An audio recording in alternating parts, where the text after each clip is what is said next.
Tirupati MP గురుమూర్తి గారు, ఈ YSR Congress party MP వాళ్ళు రాష్ట్రంలో అధికారంలో ఉన్నప్పుడైనా, అధికారంలో ఇప్పుడు లేనప్పుడైనా ఒక ఎంపీగా తాను నిర్వహిస్తున్నటువంటి బాధ్యతలు ఏవైతే ఉంటాయో, మరీ ముఖ్యంగా క్షేత్రస్థాయిలో చాలామంది పడే బాధలను రిప్రజెంట్ చేసుకుంటూ ఢిల్లీలో అండ్ తిరుపతిలో తన నియోజకవర్గ అభివృద్ధి కోసం కూడా అప్పుడైనా వాళ్ళ అధికారంలో ఉన్నప్పుడైనా ఇప్పుడైనా కనుక ఆయన చాలా చాలా క్లీన్గా ఒక పర్ఫెక్ట్ ఎంపీలాగా వర్క్ చేస్తూ ఉన్నారు.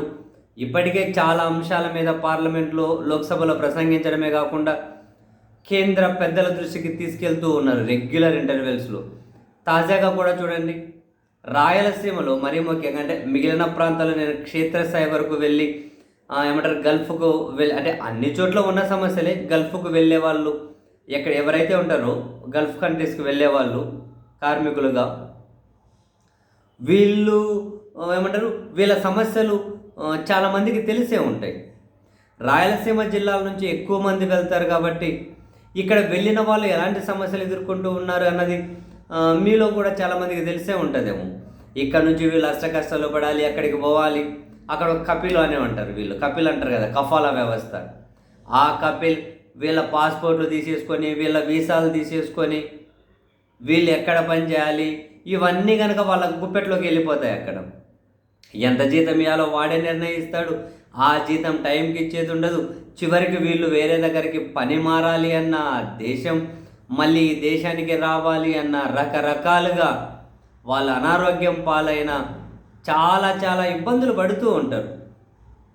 రెగ్యులర్గా ఇక్కడ నుంచి వెళ్ళే ఈ కువైట్ మొత్తం మీద గల్ఫ్ కంట్రీస్కి వెళ్ళే వాళ్ళ నోటి నుంచి వచ్చే మాట ఏంది, మా కపిల్ మంచోడు, మా కపిల్ మంచోడు కాదు.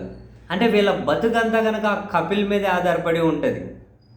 ఆ కపిల్ మీదే ఆధారపడి ఉంటుంది. చాలా సమస్యలు ఫేస్ చేస్తూ ఉంటారు. చాలామంది ఒళ్ళంతా గుల్ల చేసుకొని వస్తారు, అనారోగ్యం పాలై వస్తారు, టైంకి జీతాలు ఇయ్యరు. అట్లా అంటే మొత్తం వాళ్ళ చేతుల్లోకి ఇరుక్కుపోతారు వీళ్ళు. ఆ వ్యవస్థ చాలా భయంకరంగా పనిచేస్తూ ఉంది. ఈ ఇష్యూను ఇప్పటికే తిరుపతి ఎంపీ గారు విదేశాంగ మంత్రి జయశంకర్ గారి దృష్టికి తీసుకెళ్లారు.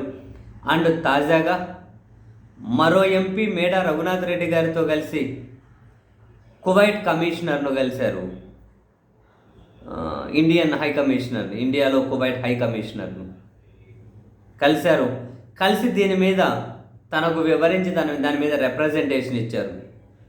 ఈ వ్యవస్థ ద్వారా ఇక్కడ నుంచి వెళ్ళే వాళ్ళు, మరీ ముఖ్యంగా మా రాయలసీమ రీజన్ నుంచి వెళ్ళే వాళ్ళు చాలా ఇబ్బందులు పడుతూ ఉన్నారు. భారతీయులందరికీ కూడా అదే సమస్య.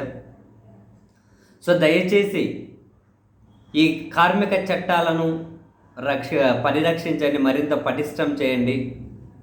వీళ్లకు ఆరోగ్య సమస్యలు వచ్చినా వాళ్ళు స్వేచ్ఛగా కనీసం వాళ్ళకి నచ్చిన పని చేసుకునే విధంగా, వాళ్ళకి టైంకి జీతాలు వచ్చే విధంగా, ఇవన్నీ మొత్తం మీద వాళ్ళని మనుషులుగా గుర్తించి వాళ్ళ శ్రమకు తగ్గ ఫలితం వచ్చే విధంగా మీరు కాన్సన్ట్రేట్ చేయండి, దీని మీద కాసింత దృష్టి పెట్టండి సార్ అని చెప్పి ఇండియాలో కువైట్ హై కమిషనర్ని కలిశారు. ఒక రిప్రజెంటేషన్ ఇచ్చారు. ఇప్పటికే విదేశాంగ మంత్రి దృష్టికి తీసుకెళ్లారు, ఇక్కడ ఇచ్చారు, పార్లమెంట్లో లేవనెత్తున్నారు, భారతదేశ ప్రభుత్వం దృష్టికి కూడా తీసుకువెళ్తూ ఉన్నారు. చాలా సీరియస్ ఇష్యూ ఇది. ఈ సబ్జెక్టు మీద ఐడియా లేని వాళ్లకు దీని డెప్త్ తెలియకపోవచ్చు, కానీ ఈ సబ్జెక్టు మీద అక్కడ మన వాళ్ళు పడే బాధలు తెలిసిన వాళ్ళకు ఈ డెప్త్ ఖచ్చితంగా తెలుస్తుంది. అక్కడ ఏ విధంగా వాళ్ళు ఇష్యూస్ ఫేస్ చేస్తున్నారు, ఈ కఫాలా వ్యవస్థ అనేది ఏ విధంగా ఇబ్బందులకు గురి చేస్తుంది అనేది. సో నిజంగానే కువైట్ కనుక అక్కడ అధికారులు, అక్కడ ప్రభుత్వం కనుక దీని మీద దృష్టి పెట్టి ఈ సమస్యలు కనుక పరిష్కరించగలిగితే ఇక్కడి నుంచి పోయిన వాళ్ళు మరింతగా వాళ్ళ గౌరవాన్ని, వాళ్ళ హక్కులను కాపాడుకుంటూనే అక్కడ పని చేసుకొని రాగలుగుతారు అబ్బా.